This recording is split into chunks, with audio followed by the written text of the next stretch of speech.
Hey all, Alex here at your home of the Music Deep Dive, and today it's time for a review of the 1859 book treatise piece of scientific writing by Charles Darwin on the origin of species by means of natural selection or the preservation of favored races in the struggle for life.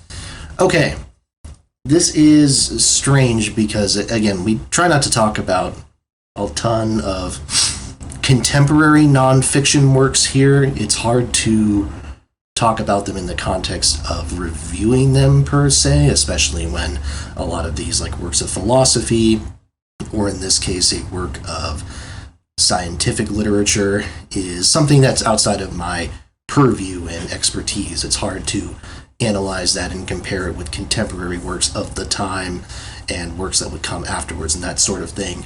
But damn it, we're going to talk about it anyways because it's an important work of literature of the 1850s, one of the most consequential works of literature of all time, in fact.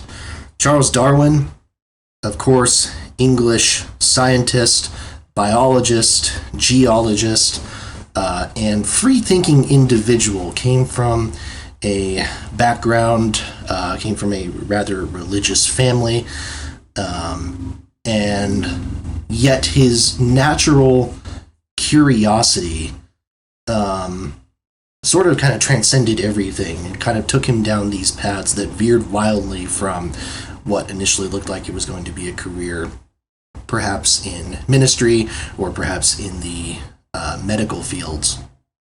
Of course, most people know that Darwin's theory of evolution was spawned from his 5-year stint as part of the crew of the HMS Beagle from 1831 to 1836, during which time Darwin essentially transnavigated a huge chunk of the world and in the process observed, took detailed notes on a variety of different geological and fossil artifacts, and in the process made notes that would over time form the foundation of a lot of his written works, but most specifically his theory of evolution, which he posited not too long after the Beagle's voyage ended in the late 1830s, but it took him over 20 years to actually publish said theory. And, it's easy to see why, especially when you read Darwin's writing here, because Darwin is very cognizant of how people are going to react to the monolith of an idea and a refocusing of human history that he's presenting here, acknowledging the perhaps religious explanations for the creation of life and the progression of humanity and how those might not sit well with his theory. And of course, the reaction ends up being mixed on a larger scale, but on a scientific level, of course, it revolutionized how we think of the world of science in general, how we think of humanity's relationship with science, how we think of humanity's relationship with the world at large. And now, over 150 years later, we still go to The Origin of Species as kind of our foundational text. To use a very inappropriate analogy, if there is a sort of Bible for how we think of science and the origin of man, the origin of humanity, as it were, it could not be any other book than this, even if Darwin was not necessarily the first person to present this idea of evolution via transmutation, as he does here. He was definitely building off some of the work of others, but his was what ended up breaking through into the mainstream, as it were. Now, about the book itself, of course, it's hard for me to speak on anything related to biology and the specific observations that Darwin is making as far as classification and the different mutations that different species sort of present throughout the years. That's not my expertise, but fortunately it doesn't have to be. And I think the accomplishment of Origin of Species is how it presents itself. This is a book that is really meant for an audience of anybody. It is detailed enough to where the scientists in the crowd recognized it for what it was, as far as being this revolutionary work that built upon these different theories and sort of brought them to a natural conclusion.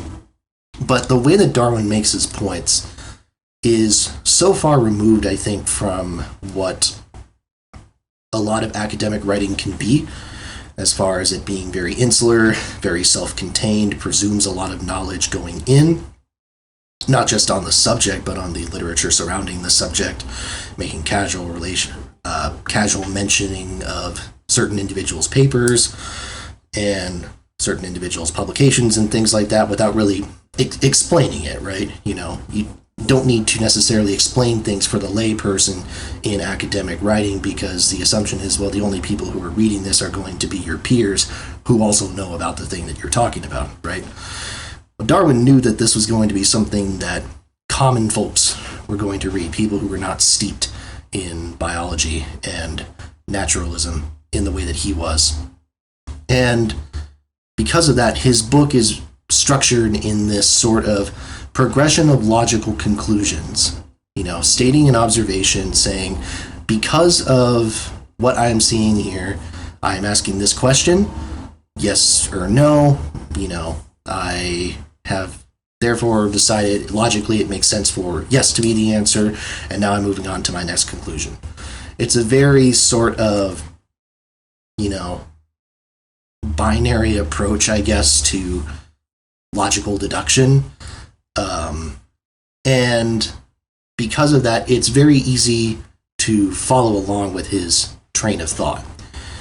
And it's easy for the average person to sit with these complex ideas, which he's more than happy to break down, but never to the point of feeling especially boring either. And then again, just kind of follow them until by the time you reach the conclusion, Darwin has presented this grandiose idea that he has built up from all of these kind of different examples, and it's hard to really argue with what he presents in the moment because it seems so sensible. And I think the other piece that is interesting about this work is Darwin is very conscious of some of the potential holes in his theory and the things that people are going to point out as missing elements. It's not that he doesn't care, but I think he takes the approach of, based off of everything else that I am seeing, I think overall I am willing to accept these few missing pieces, these few holes that don't quite fit neatly, because the rest of the whole makes enough sense. I think the obvious example here would be the idea of the missing link or whatever. I mean, this book doesn't necessarily refer to it as that, but this idea of an intermediate part in the evolutionary process. Like we can talk about, we see some of the earliest examples of human evolution, perhaps. Like we see Australopithecus or something like that, this early hominin, and then we see humans. And the question becomes, what was in between those two? And I'm not saying this is an example Darwin uses himself, but this is just to kind of illustrate the point. Darwin basically says, I admit it, there's a lot of cases where we don't have any sort of transitional fossil record to support this theory.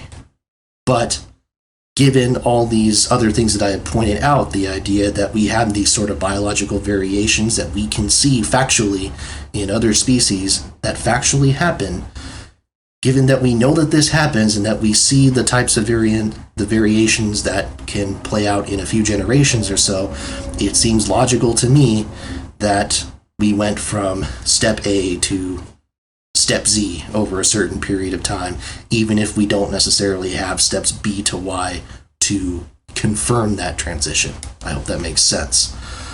So it's a really great bit of logic and honesty, And I think that combination makes it read really well. And I think that sort of truly kind of masterful approach to presenting a very difficult subject is what helped make this work more well received than maybe it otherwise would have been had it been someone other than Darwin kind of presenting the argument here. Now, having said that, would I recommend it for the average person? I would say yes, with the caveat that I think you would be well served to read about it first, to have a general understanding of what his theory is and what his logical train of thought is before diving in. I'm sure most people watching this video have a general understanding of what the Darwin theory of evolution is, because again, it is the foundation for our understanding of how humans came to be.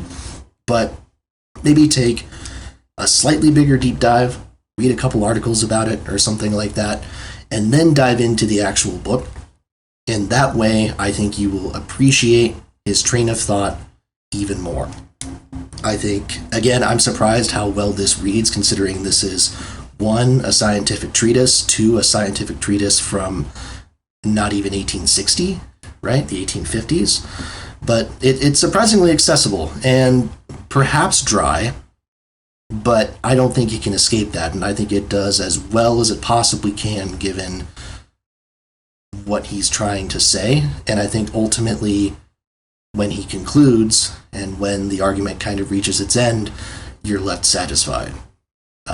I know I certainly was. So I'd recommend it. Just maybe do a little bit of background research beforehand so you can truly kind of get a sense of what he's doing here and how truly, again, fantastic it is. So with that, thank you all so much for watching. Please make sure to like, comment, and subscribe. As always, more reviews are to come. Hit that bell for notifications and tell a friend as well. Thanks so much, and I will see you next time right here at your home of the Music Deep Dive.